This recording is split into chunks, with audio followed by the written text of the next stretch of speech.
Take your seats.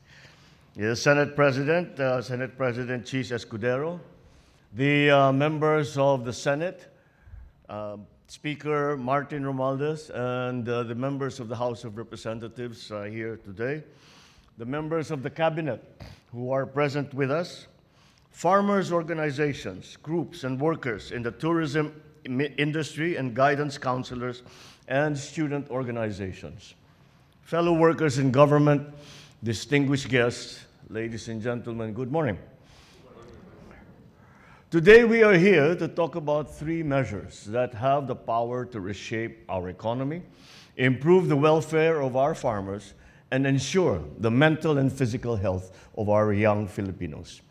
The Act amending the Agricultural Tariffication Act and the Value-Added Tax Refund for Non-Resident Tourists Act are designed to unlock the full potential of our agriculture and tourism sectors, while the Basic Educational Mental Health and Well-Being Promotion Act prioritizes the mental health and well-being of our learners, the future drivers of our country's growth. Before anything else, I would like to express once again my gratitude to those behind the timely passage of these three important laws on our legislators. On the amendment of the Agricultural Tariffication Act, agriculture has long been the backbone of our economy, nourishing millions of Filipinos and providing livelihoods to countless communities. While it has faced challenges, such as the need for modernization and improved infrastructure, these obstacles also present valuable opportunities to innovate, to grow, and to build a more resilient future for our families and for the country.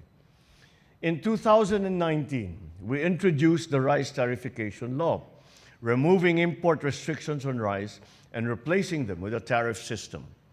This aimed to make our local farmers more competitive and sustainable through, amongst others, the creation of the Rice Competitiveness Enhancement Fund, or what we refer to now as RCEF.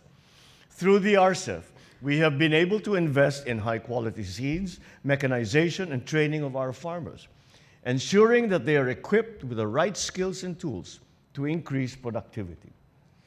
With the expiration of the original 6-year plan for RCEF fast approaching, it became clear that we needed to extend and strengthen the program. And this is where this law comes in, extending the program to 2031 and significantly increasing its funding from the original 10 billion pesos to 30 billion pesos annually. This will enable us to do much more for our farmers, ensuring that they have the resources that they need to succeed and to make the rice industry even more competitive.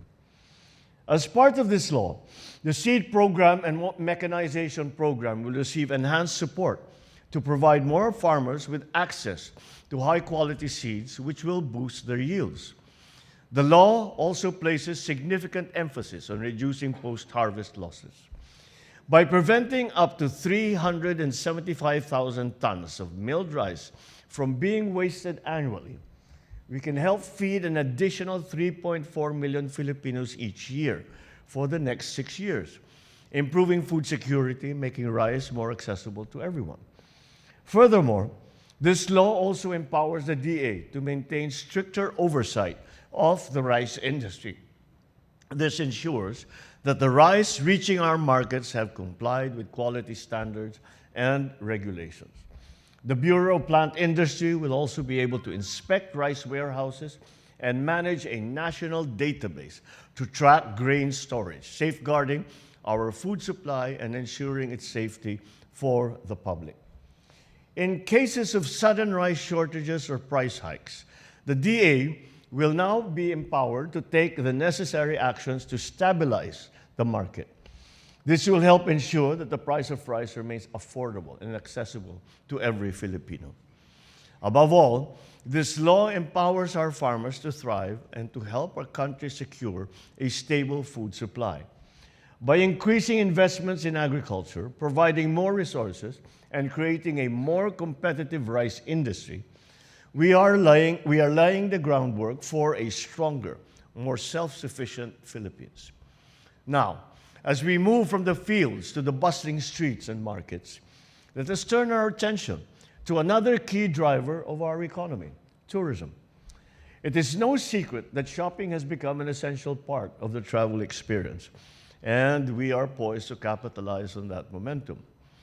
In 2023, the Philippine tourism sector played an instrumental role in our nation's economic recovery, contributing an impressive 8.6% to the GDP. Within this significant share, shopping emerged as the second largest expenditure for inbound tourists.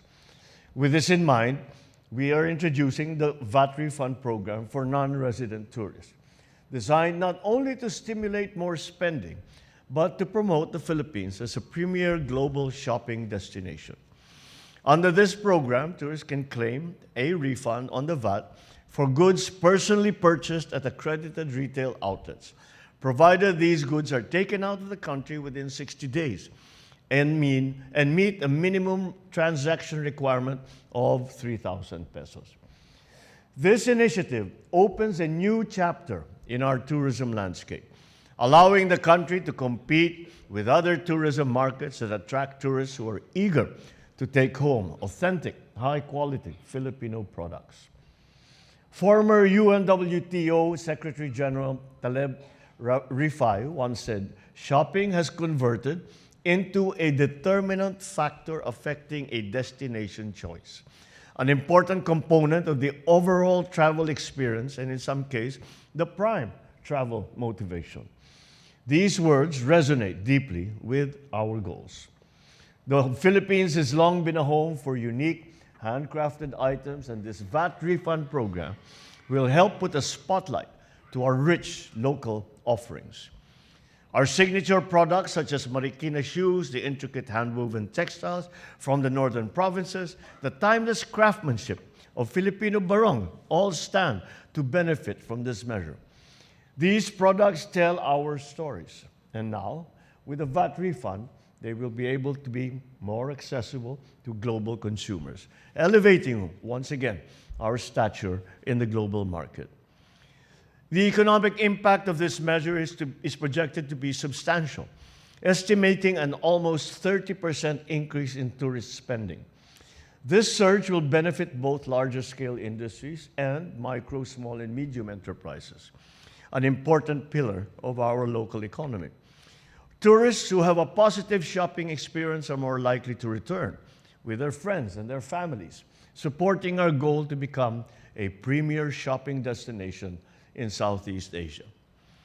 As we move forward, I urge the Department of Finance and the Bureau of Internal Revenue to craft implementing rules and regulations that will make this VAT refund process simple, accessible, and culturally inclusive. Just as we invest in infrastructure, tourism, local businesses, we must also invest in the well-being of those who shape our future, the learners, and the teaching and non-teaching personnel who mold them. The Basic Education, Mental Health, and Well-Being Promotion Act addresses the often overlooked but vital aspect of mental health in schools. It ensures that our learners and school personnel are emotionally and mentally equipped to excel, even in the face of these modern challenges. The need for this legislation is urgent and undeniable. Globally, mental health concerns are escalating. In the Philippines, the statistics are alarming. 17% of our young people have contemplated taking their lives, yet less than 1% sought professional help. This law aims to bridge that gap by embedding mental health services directly into our schools, our nation's first line of defense against mental health issues. Through this act, schools will become sanctuaries of learning and of well-being. Care centers staffed by trained professionals will provide counseling and stress management workshops and implement programs to reduce stigma around mental health. Teaching and non-teaching personnel will have access to resources that empower them to support students while safeguarding their own well-being. When our learners and school personnel are mentally healthy, academic performance improves, absenteeism decreases, and a culture of compassion and understanding flourishes. Beyond being a safeguard to our youth and school personnel, this law is also an investment in the intellectual, emotional, and social future and development of our nation. Let us not underestimate the economic and social costs of neglecting mental health. Globally, mental health challenges could cost 16 trillion in losses by 2030. Locally, the toll is evident in decreased academic outcomes, burnout, and turnover rates among students and school personnel.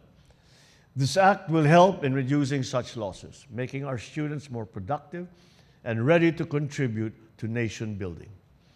Today, we renew our promise to every Filipino that they will not only succeed academically, but thrive holistically.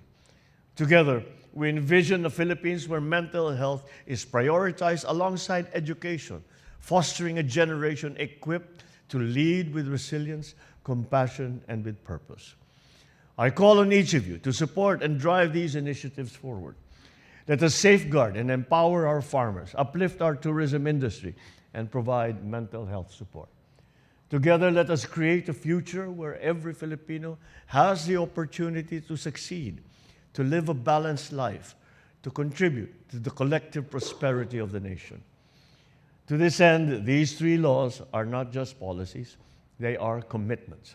Commitments to the Filipino farmer, commitment to the Filipino worker, the Filipino entrepreneur, Filipino learner, and to every single citizen who dreams of a brighter, more resilient, and more progressive bagong Pilipinas. Maraming salamat at mabuhay kayong lahat. Mabuhay ang bagong Pilipinas. Magandang umaga sa inyo.